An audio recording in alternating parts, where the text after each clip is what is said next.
A perfect looking woman to me is someone who has a clear skin, really nice eyes, perfect eyebrows, is just the perfect body shape. And by perfect, I mean as in an hourglass figure that's going around these days in society. No pimples, no wrinkles, nothing. An hourglass figure.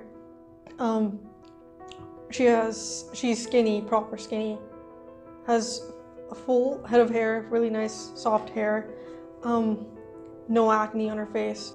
Perfect skin and normal height, I would say. Not above average, but not average. And like perfect features, big eyes, and beautiful long hair. Probably someone that has clear skin, they're tall, beautiful. Tall, skinny. She's bigger in all the right places. And yeah, just overall she looks absolutely, like you look at her and you're like, this is really appealing to the eyes. But then again, if you see somebody like that, you won't really take her seriously in other perspectives. You'll just see her as, oh, this beautiful thing that's kind of like an object for me to stare at. When I ask you to think of the perfect looking man, what comes to mind? The Rock. Tall, dark, masculine features, strong features, beard. No flaws on his face. Instagram models, maybe like a celebrity. Just look at it and you're like, I want that for myself, but I can't have it.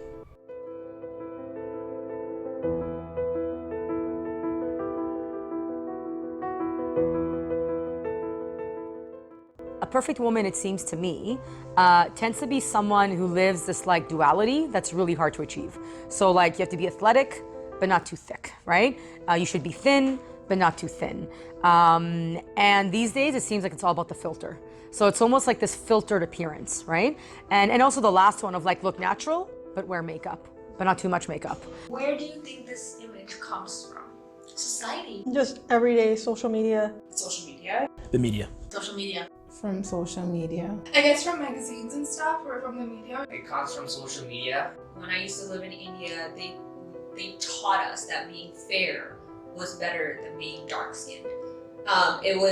There's all those fairness creams out there, Fair and Lovely, which is like you use it to literally get fair, and it's really harsh on people who can't actually get fair just by using that, because they don't tell you that it only makes you fair based on what pollution does to your skin, not how you're born, right? You see so many celebrities, they'll go to the beach and just wear their like bathing suits and stuff. Like almost always on the first page, you'll have headlines like, oh, rolls showing, or something is sagging or something like that. And obviously those magazines are everywhere. And I remember even when I was like a little girl and I would go through like the grocery aisles, obviously you see those magazines on the side, and that stuff actually did kind of get into my head somehow, that I need to be skinny and that I need to always look my best kind of thing. So it's really media who portrays a woman as they should be, according to them. So movies, music videos, magazines. There's different beautiful people, good-looking people, but what catches my eye is what I just described, and it's everywhere. An example, Michael B. Jordan would be, in my opinion, the perfect man. He's got the facial hair, the athletic build, great smile, his hair is nice, he's very, very handsome. When I'm stripped down to my natural self, the thing that I want to unsee is the fact that I'm not tall enough. Because when I was younger, I used to think being short was really cute, but then over time, just because I think I've been influenced by other people's opinions and what is really pretty, I think that I've always just wanted to be taller. And I think when I was younger, I used to really struggle with, I didn't like the way my thighs looked because I thought they were too big, and I know all my other friends had really skinny thighs, they were all really skinny, so I thought that like I should have looked like that, but I didn't. Skinny as in, because people be like, oh, you're really, or you might have sick or anything. So that bothered me for a moment. But then, thinking about it, like, I didn't know what I was anorexic when I was a kid. I thought, oh yeah, maybe I am, right? I don't know. And then obviously you look at the definitions, you learn about it, and you want to understand what it means. And I was like, no, I'm not that. Like before, I really want to change that because I thought, like, if I keep eating myself and eating, I'm gonna get fat, and I'm gonna look a certain different way, so I'll be fine. I have this, like, skin, just like not disease, but like infection in a way, like hydrosis, wrist color, and it's like patches of your skin that are different colored. So like I have it still in the arms. Like there'll be like my lighter skin and there'll be like darker. Like that's what it is. It's like this skin disease has like fungi in a way. That's how doctors explained it to me. And like there is like treatments for it, but like they take a long time, a very long time to like cure and go back to normal. So when I was like younger, like when I was a baby, and I used to be like really white, like I was like pale baby if you look at my pictures. And then when I started playing soccer in when I was 5 years old, I started like because I was playing in the sun, and that's how it causes like dry climate or like those type of weathers. And that's how it all started. So I got darker, and like my skin, there's some parts of my skin that went darker than my skin color. And like slowly kind of spread through my whole body. Now I have like everywhere around my body, except for my face, and it can come to my face as well. So it is something that like I did not want at that moment, because back then people used to like call me dark. Okay, so I'm trying to feel more comfortable in my body, and I've got further, but as I got into high school, this idea of a flat stomach really got to me. So, but the thing is, I love to eat food, and I never thought that I should stop eating just because I need to achieve this weird conception of a flat stomach. So I guess that has been, like, my stomach fat is something I've always wanted to get rid of. When I was in high school, grade 8, 9, 10, hard years, people would just make fun of me of the way I looked. Last year I went on something called Accutane. So then obviously my skin got a lot worse before it got better. So then that got to a point where I look in the mirror and I'd literally start crying. And then it was kind of hard to have support from everyone. And the only one really supporting me was my mom. I was told so many times, like, you are too skinny, your arms are too skinny, do you not eat? Do you not get fed at home? Sorry. It's okay. It's okay. I've had a lot of things that I've wanted to unsee. It would be my acne, my hyperpigmentation, my body, the facial hair all over my body. Honestly, when I look at myself, I do see myself as like, I'm fat. Even though I preach like, oh no, love yourself and everything, but still at the end of the day, when I look at myself in the mirror, I still think like, I need to work out. I need to start going to the gym regularly and start eating healthy and like, just like get my shit together. When I look in the mirror, I look at my acne scars, the dark spots on my face, but mostly what bothers me is that not many people know it, but I have hormone problems, so I have hair on my neck and on my face where it shouldn't be, and I get laser treatment and it goes away, but you have to keep getting it until it's all gone. And for the most part, I can get rid of the hair and nobody ever notices, and I can cover it up with makeup and it's fine. But I just wish, like, why did I have to have this? Like, why can't I have like perfect skin? Why did I have to have hair where it shouldn't be? It shouldn't have to be like that. Why can't I just look at another girl and be like, oh, I'm just like her? That's not the case. My body. I'm definitely not happy with my physical appearance. I think I have a nice face, but anything from the neck below, I'm constantly criticizing myself, trying to change and improve. Things that I wanted to unsee, the decisions it's impacted in my life, I think is just certain clothes that I couldn't wear. So like even right now I'm wearing like sport clothes because it's not like, so the reason I give to people is like they're comfortable. That's not the reason that I wear them. It's usually that they're pretty like open, so you can't see like a lot of, I guess, fat areas. So even right now I like my whole wardrobe is around do I look good in it, like do I look slim in it or not. That's like my entire thing. So like I ever like dress myself around that thought most of the times. I do not know how to swim just because I'm scared to get those comments again. I know that I'm stronger and I have thick skin and it won't get through me, but I know in some way it will affect me. So till now I don't know how to swim just because of this, but I'm trying to get over this, and this summer it's my goal to learn how to swim. Last year I had a birthday party, and this was 1 month into the medication. So then I was ready. I was like, okay, my birthday's coming up, I need to do this. And then since my skin was bad, I didn't want to have a big party. So I just invited one of my friends and then my 2 sisters. So there, in total there was 4 of us. And before we were going, I wanted to look nice, so I put on a little bit of makeup. And it looked horrible. Well, to me. It just looked horrible. My skin was like flaking and it was horrible. So then what I did was I got frustrated. So I just washed it off. I took it off, I washed it off. And then obviously my skin got red after that and it got even worse. So then what I did was I went to my room after my face. I just cleaned it and I just started crying. And my friend was on the way too. And then like the whole time that we've been friends, I've always been happy and like excited and cheerful. But then she's never seen me upset. So I didn't want her to see me like that. So then I was crying in my room and 2 minutes later, my sisters tell me that our friend is here. And I'm like, oh no, oh no, oh no. So I just locked the door and I just cry and try to like stop crying. Like I just cry to be like, it's okay, it's okay, it's okay. Like look in the mirror. But then she came upstairs, they opened the door for her, she came upstairs and she went to my other sister's room. And then she's like, oh, where's Nihal? And then they're like, oh, she's in her room. Then they quietly told her that I was upset. Obviously, they didn't want to say it loud to make me feel worse. So then what they did was they told her to come talk to me because then I wouldn't open the door for my sisters. So then she kept on telling me, open the door, it's okay. So then I was like, you go to my sister's room and I'm coming. So I quickly just tried to calm down, you know, just tried to clean my face, like dry the tears away.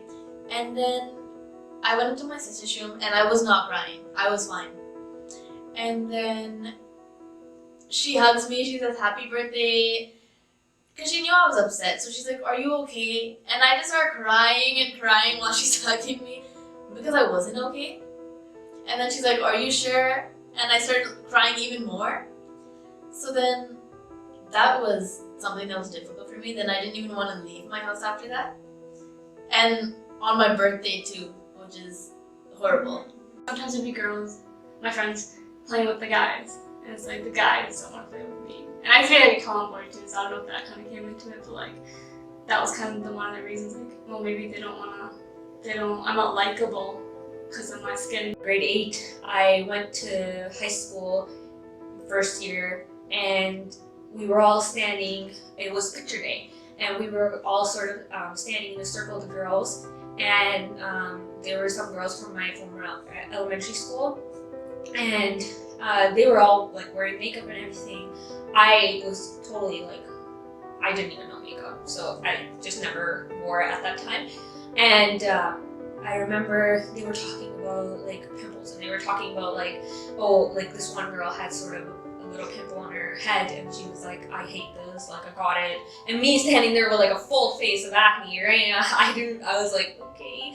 But yeah, she was like, I have this pimple, and like, it's picture day and what am I gonna do and stuff like that. And then they all started going around, and then they sort of like kind of looked at me, and then this one girl said, she's like, oh, like don't even think about her, her entire face is full of pimple. I don't think she can, it's not gonna matter, it's just gonna show anyways, like whatever, right? And in grade 8, when you hear that, it really hurts.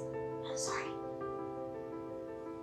There was a time in my life for many years that I fell into depression, and I didn't think that I could ever really get out of it, because every time I'd have really good days, then I'd wake up the next morning and I would just want to cry because I'd feel so hurt for some reason. And I never knew exactly why I was sad, and I never knew exactly why I felt these things, but it always bothered me because I always thought like, hey, I really want to be happy and I really want to enjoy my life, but I can't because I wake up in the morning and I don't want to be here. Like, I don't want to continue my day. I just want to lay in bed and I don't want to talk to anyone.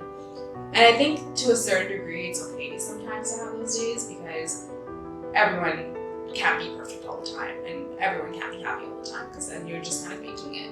But what really bothered me was the fact that I had continuous sad days for a long time.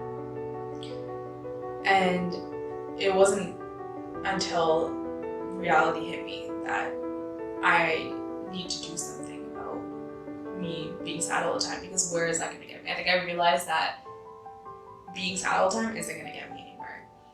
And so I think that me having to really deal with and move on from being sad and depressed was a really big challenge for me, because I've never dealt with something like that before. And this was when I was about 15, 16 when it first started. So being at a young age, I didn't really know how to deal with that, because you hear about it and people talk about it, but no one ever really goes in depth about it, which sucks because no one thinks mental health is really so much of an issue. When I came from India, big language barrier. I would go to the park and people would make fun of me that I didn't know English. I couldn't speak to them.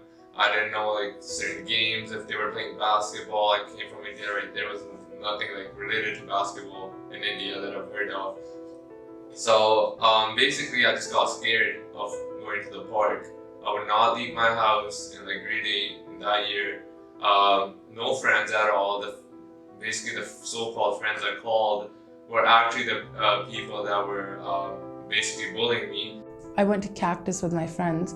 They were inside, and I just parked up my car, and there were these two guys. They were talking in Punjabi, and so they thought that probably I'm not brown, or I don't understand that, right? I don't understand Punjabi, right? So they thought that. So they just go, oh, so they said this in Punjabi. They were like, oh, look at that fat girl getting out of her car.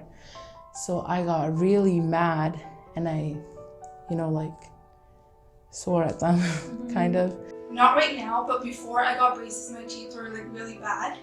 And one day, this was in high school, I think grade 9, and I was just laughing. I was just having a good time and I was laughing, and then somebody came by and said, oh, you need to get braces, I can tell. And then already from before, I was insecure about that because I knew that I needed it, but it's braces aren't an easy thing for everyone to get, right? There's a lot of money that goes into it. So I guess from that, I started realizing that in other situations when I would laugh, I would try to cover my mouth more, and I would try to refrain from laughing just so that nobody can see how messed up my teeth are. But then I got braces and now they're better, but it's a smile is really the most beautiful thing about a person. Why would you tell somebody that and prevent them from laughing in the future? Don't you want everyone to be happy in their life? So I think every day of my life, no matter where I go, someone will have to make a comment that I'm short. And that is one of my biggest insecurities, that I'm not a tall person. And it was hard for me. And there's times where I will make fun of myself that I am short, so that other people don't make fun of me. And that's a defense mechanism. And sometimes I'm like, do people realize that I know I'm short? Do people realize that it's something that I'm insecure about? Why are you bringing attention to something that everyone can see? Why are you using something that I can't control, my height, this is who I am? Why are you using something like that to poke fun and make jokes and get a laugh? So growing up, having to deal with that, it's been tough. It still is tough at times, because there is nothing I can do about it, and because I have a large personality and I stand out, it's I can't even hide who I am. And then my best friend is 6'5", and when we go out, we're the odd couple. He's 6'5", I'm 5'6", and we have similar personalities, and people always bring attention to it, and it's something that I live with. And then there's days where it doesn't bother me, but then there's days it does, and it really depends on who's making the comment and the intention behind the comment. What is wrong with the definition of beauty, and why should we change it? Everything's wrong with the definition of beauty. The definition of beauty is very limited to that 1 or 2% of people who fit into the perfect sort of category by society. Because being beautiful nowadays is not being yourself. Being beautiful is being mainstream, being every other person you see. And I think that's very wrong, because my beauty should be my accomplishments. My beauty shouldn't be just about how I look, it should be how I treat other people. A big example would be Ted Bundy. Like he was like one of the most charming ever like serial killers. He killed over 50 people and still people were like, oh my god, he's beautiful. Like to his court case, everyone went there. Like all the news media were there just because he was a pretty looking guy. He was charming. They didn't care about he killed 50 chicks, he raped them and all. They cared about, oh, he's nice looking. Now he's being portrayed by, I think, Zac Efron in one of the shows. So yeah, we're like glorifying basically beauty over everything. We don't care about nothing. We just care about the way someone looks. It doesn't matter what they do. How many people I know that are defined as ugly because their teeth or their nose or whatever, and yet they are the most incredible human beings ever. And I get teary because, and it's funny, it's a male example, but I still want to use it. There was a gentleman that literally ran in the way of a shooter he's a high school student in the States just a couple of days ago and lost his life. When you look at his picture, he's not Hugh Jackman. He's not this perfectly jacked individual. And yet here's this robotics kid about to graduate who literally gave up his life. And in the picture they show of him smiling, I just saw the most amazingly handsome person ever. Because to me, that's beauty. Beauty is when you take action to help others, right? And it shines through. People need to understand somehow that every person is beautiful and they have like their own qualities. Like I might not have clear skin, but I have qualities that others might not have. I do not judge people. I do not lie. I can do a bunch of other things which others can't do. So that makes me beautiful, whereas some of them might have clear skin, beautiful eyes. Like, yes, they are beautiful too. So everyone's kind of beautiful, and that's like the perspective needs to change. Like, come on, it's 21st century. It really is inner beauty that counts the most. Like, you can look the perfect way that society wants you to look, but if you don't have a nice heart, then that's not going to shine through. Do you have any advice for anyone going through a similar situation like yours, or maybe they are in depression?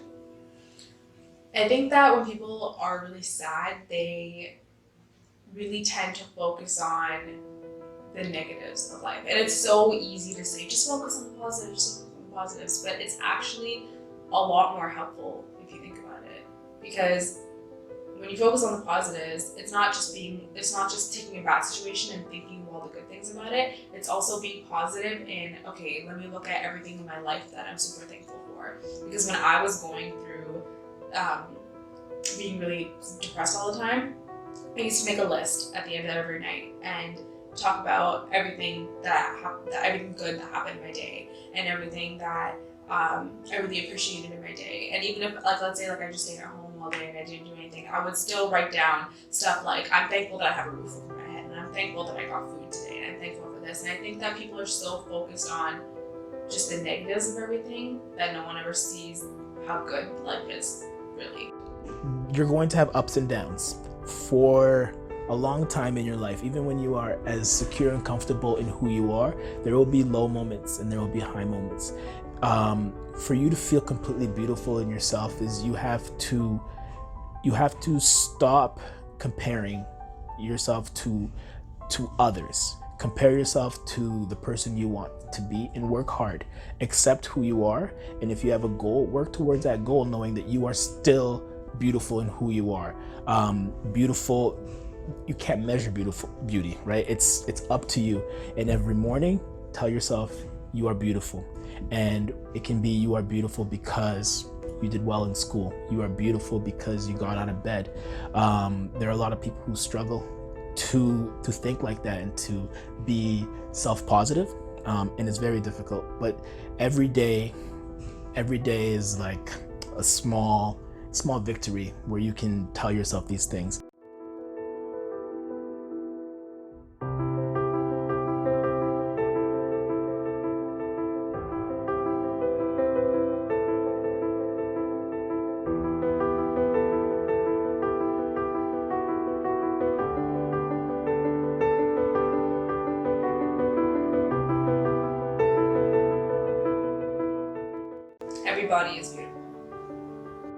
Every face is beautiful. Every race is beautiful. Everything is beautiful.